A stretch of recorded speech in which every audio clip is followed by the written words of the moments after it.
Komisioni Parlamentar për Reformën Administrative Territoriale u ndal në fundjavë në Qarkun Dibër. Në takimin e zhvilluar me qytetarë nga gjithë qarku, komisioni mori sugjerime se si mund të jetë ajo dhe efikasiteti i reformës aktuale 10-vjeçare. Qytetarët që morën fjalën në këtë dëgjes kërkuan që reforma e re territoriale të afrojë më shumë shërbimin nga qytetari dhe jo qytetarin ta dërgojë tek shërbimi.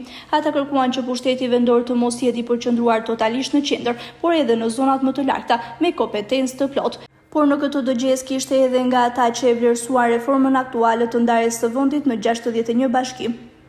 Populli tha e po zhvendoset nga zonat rurale dhe po shkojnë në qytet. Dhe unë të thoj më tej, ka dalë jashtë shtetit fare. Arsyeja pse është fruti i reformave të juaja. Kjo lëvizje. Nëse tentojnë tek ajo që tha e ti, bashkia është forcu, mu më ngjan sikur të bëj ftesë gjithë këtyne, hajni këtu në sallë dhe të ushqeheni, ndërkohë që sofra është atje. Dhe ju thuhet zgjatni dorën dhe arrini të mbijetoni. Gjë që është e pamundur. Detyrohen gjithë njerëzit, hapin derën dhe largohen. Reformat e juaja po e përqendrojnë gjithë kapacitetet njerëzore, po i përqendrojnë në qendër. Pra, që të ushqihet gjithë kjo sallë, nuk më duhet një tavolinë atje. Me duen sofrat dibrane, në çdo 10 veta atje të ketë sofrën e vetë. Të mbush sofrën e vetë, të ushqihet në sofrën e vetë. Sepse nëpërmjet sofrës qendrore nuk ushqihet masa ashtu si duhet. Ne kemi nevojë për një bashki të fortë. Pra njerëzve që të mbështesin zhvillimin lokal dhe të japi zë komunitetit. Klosi nuk duhet të zhbohet, por të fuqizohet.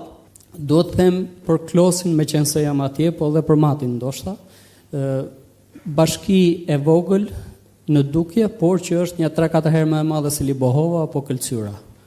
Ndërkohë që territori është i madh, kërkesa për shërbime është shumë e madhe. Kështu që duhet, jam plotësisht dakord me paraforcën që numri i bashkive duhet të jetë kaq, Klosi duhet të ekzistojë, Mati të ekzistojë, Bulqiza, Dibra po ashtu. Reforma duhet tentoj të ruaj identitetin lokal. Shoqëria jonë po bëhet kozmopolite, por nëse ne nuk ruajmë traditat, zakonet, kulturët, kështu siç janë të organizuara pak a shumë në këtë formë që kemi, njerëzit do vazhdojnë të ikin, do vazhdojnë të largohen. Qeverisja e mirë është bashkosh qytetarin me shërbimin.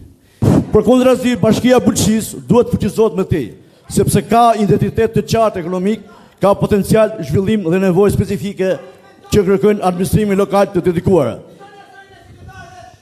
Nëse Bulqisa do përfshihet në një bashki shumë të madhe, ekziston rreziku që investimet dhe prioritetet të përqendrohen larg komunitetit tona.